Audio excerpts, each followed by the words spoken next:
की భారత్ మాతా కి అందరికీ నమస్కారం.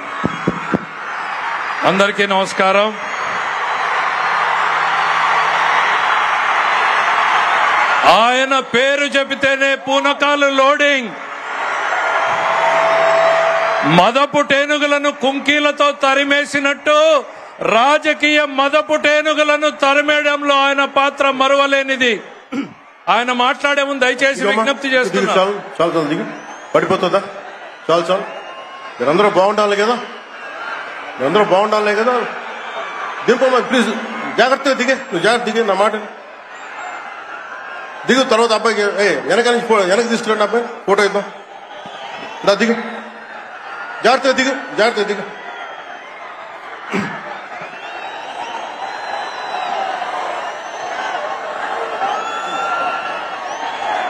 పుట్టపర్తి నారాయణాచార్యులు గారు రచించిన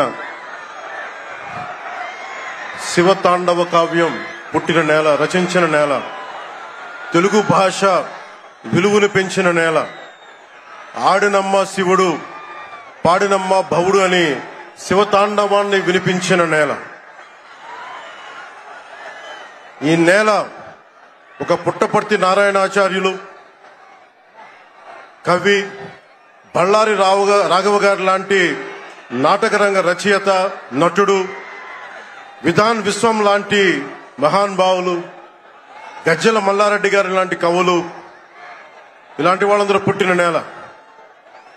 ప్రతి రాయలసీమ కవులు కళాకారులు అనేది ఋతువులు ఎన్నైనా మా రాళ్లసీమకి ఒకటే ఋతువు, కరువు ఋతువు.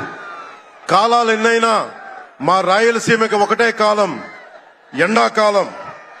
దాన్ని మనం రూపుమాపే ప్రయత్నం చిత్తశుద్ధితో చేస్తోంది.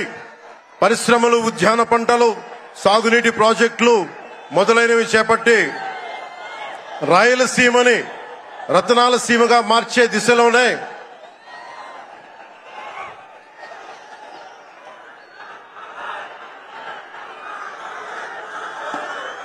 ఈ రోజున మేమందరం గౌరవ ముఖ్యమంత్రి గారి చంద్రబాబు నాయుడు గారి నాయకత్వంలో మేము ముందుకున్నాం. ఈ సూపర్ 6 కార్యక్రమం ఇన్ని వేల కోట్లు ఆర్థిక ఇబ్బందుల నుండి వీటన్నిటినీ ముందుకు తీసుకురాగలుగుతున్నామంటే మీ భవిష్యత్తు కోసం, యువత భవిష్యత్తు కోసం, మహిళల భవిష్యత్తు కోసం, ప్రతి ఆంధ్రప్రదేశ్ లో ఉన్న ప్రతి ఒక్కరూ బాగుండాలి, మీరు ఆనందంగా ఉండాలి.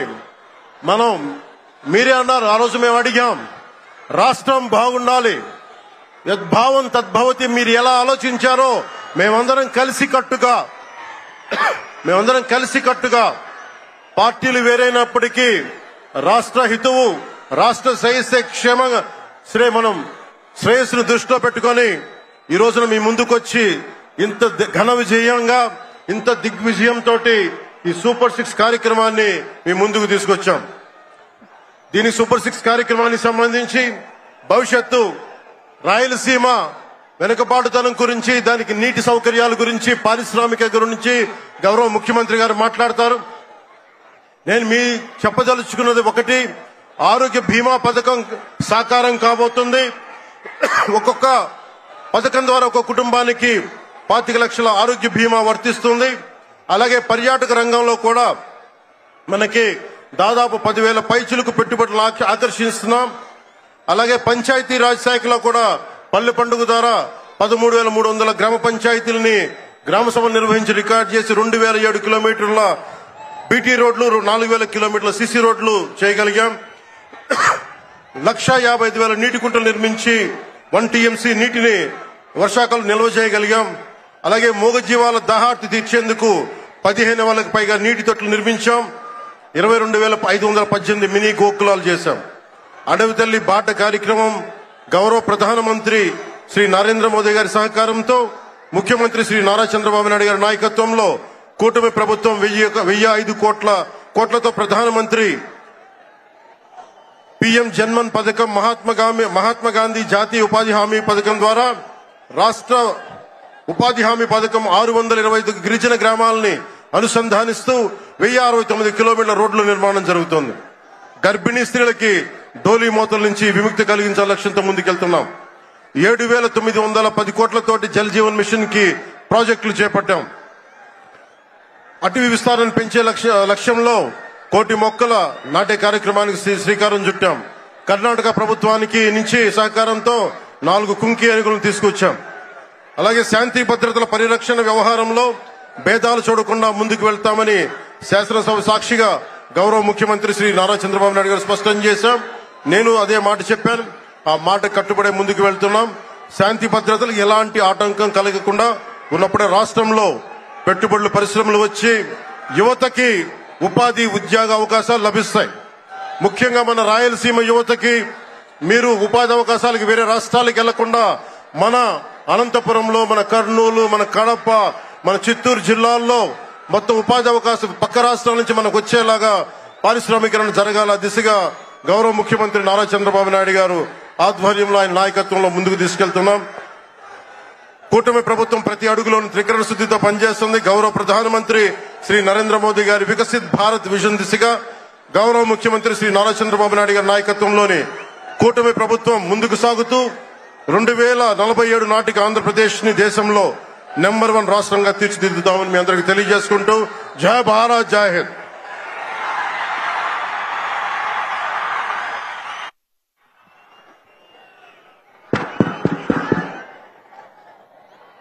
ఈరోజు ఈ సభా కార్యక్రమంలో పాల్గొనాల్సినటువంటి 2 వ్యక్తులు రాలేకపోయారు. యువగళం నాయకుడు, యువతరాన్ని నడిపించినటువంటి నాయకుడు శ్రీ నారా లోకేష్ గారు ఈ సమావేశానికి ప్రధాన వక్తగా రావాల్సింది.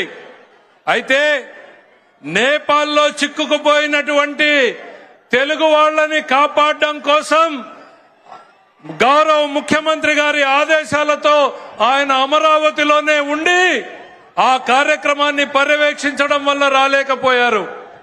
మరో వ్యక్తి మన అఖండ బాలయ్య గారు రావాల్సింది. ఆయన అనారోగ్యంతో ఆయన ఆగిపోవాల్సినటువంటి పరిస్థితులు వచ్చినాయి.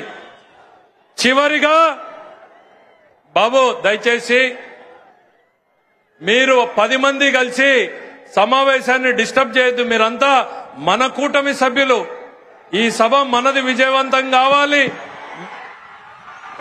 దయచేసి ఆ జెండాలన్నీ కింద దించండి ప్లీజ్. అంతా మనందరం కలిసి పనిచేసాం కదా, ప్లీజ్ దయచేసి దాన్ని దించండి. మీ హుషారుని అర్థం చేసుకోగలరు. దయచేసి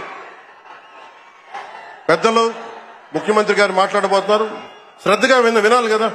మన ఈ అల్లరి ఉత్సాహం మంచిదే, కానీ ఆంధ్రప్రదేశ్ భవిష్యత్తు కోసం కదా మేమందరం ఇక్కడికి వచ్చాం. గౌరవ ముఖ్యమంత్రి గారు మన పారిశ్రామికీకరణ, ఉపాధి